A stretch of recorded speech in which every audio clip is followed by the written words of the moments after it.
Well, hello there, my horror fans. This is AJ Horror Reviewer, here to give you a movie review, as I usually do. The movie I've selected for this one is Nefarious from 2023.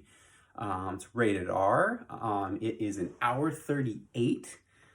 This one only got a 33% on Rotten Tomato, but the fans gave it a 96%.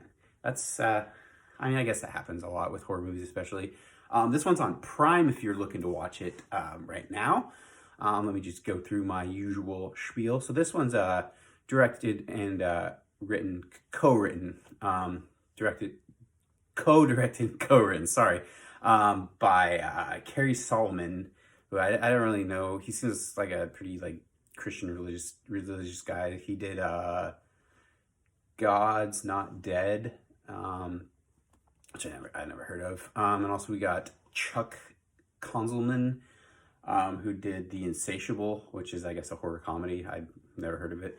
But let's move on to the cast, which is really small. Basically, it's two actors. You got Sean Patrick Flanery, which, I mean, most people know from the Boondock Saints movies. I guess he was also in Saw, The Final Chapter, which I don't think I saw that one. I could be wrong, but... And then the other actor is Jordan Belfi, who I wasn't too familiar with. I think he was in a lot of episodes of Law and Order. He also was in VHS 85. But so this flick is interesting. I'm going to be straight up that this is not a scary one. This is not really necessarily super horror, other than there is a demon in it. So basically, it's set in a prison in Oklahoma. I don't think it really says which one.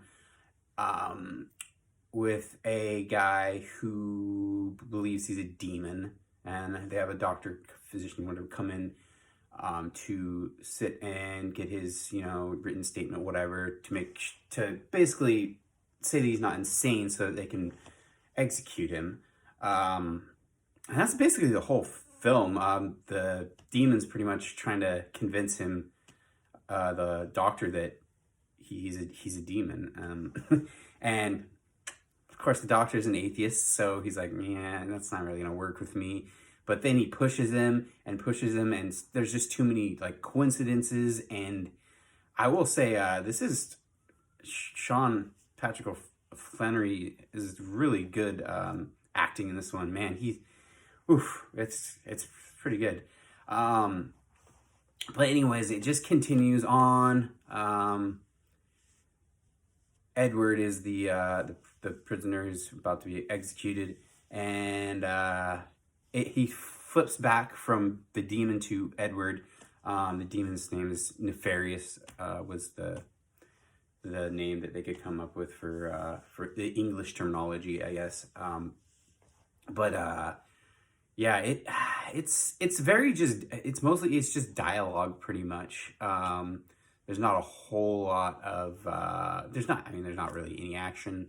There's maybe a couple scenes, but yeah, I don't know how to go into details with this one, because there's not too much action or anything. Just pretty good acting. I will say there is a scene. There's an electric chair scene, which is pretty disturbing. And I'm kind of curious. That's probably how they do it. They have a curtain that they open, and the person's sitting there in the electric chair.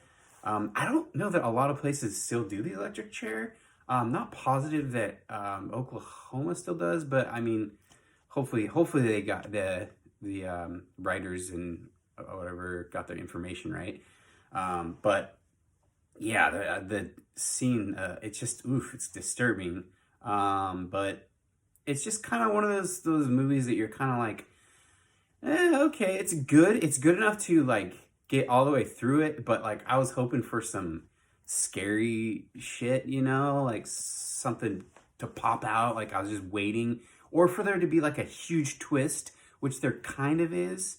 But I'm not going to delve into that because I don't want to give anything away. But that's really all I've got on this one. Because there's not a whole lot I can go into aside from just the dialogue between the two gentlemen, or demon and gentleman. But yeah, so hopefully this was somewhat beneficial. Super slow burn, all dialogue essentially. So if you're looking for just a chill, not too exciting flick, I mean, it's a good movie. I don't get me wrong on that. It is a great movie, but if you're looking for something scary, not probably the one you want to go to. Without further ado, I will end this review. It's a pretty short one, so yeah, click that subscribe button. Likes and comments are awesome too. Thank you, and have a lovely morning, day, or night.